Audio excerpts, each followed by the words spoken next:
তাদেরকে নিয়ে আসা হয়েছে। এবং আমরা ইভেন বাংলাদেশ থেকে একটা টিম, ডাক্তারি টিম, তারা আসতে চাচ্ছিলেন। পরে আমি যখন যোগাযোগ করলাম, তারা বললেন যে আমরাই ক্যাপেবল। তো এখানে আসলে আহ, সরকারের বাইরে বা সরকার যাদেরকে যুক্ত করেছে তাদের বাইরে আসলে কাউকে তারা যুক্ত করতে চাচ্ছে না আপাতত, যেহেতু সম্পূর্ণ এরিয়া যাওয়া আসা সবকিছুই আসলে সরকারি ব্যবস্থাতেই যেতে হবে, কারণ সব রাস্তা, বেশিরভাগ ওই এরিয়াগুলোতে রাস্তাঘাট থেকে শুরু করে ব্রিজ গুলা সব ধ্বংস হয়ে গেছে। তো এখন পর্যন্ত আহ উদ্ধার কার্যক্রম নিয়মিত চলছে।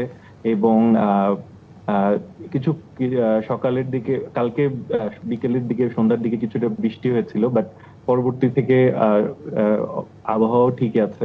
ফলে উদ্ধার কার্যক্রম পুরোদমে চলছে। এবং ক্রমে ক্রমে কিন্তু সবাই জানাও যাচ্ছে যে মৃতের সংখ্যাও বাড়ছে। আর চেষ্টা করা হচ্ছে যারা নিখোঁজ তাদেরকে যেন খুঁজে বের করা পসিবল হয়, বাট সেই সম্ভাবনাও কতটুকু আচ্ছা, সেটাও একটা আশঙ্কা।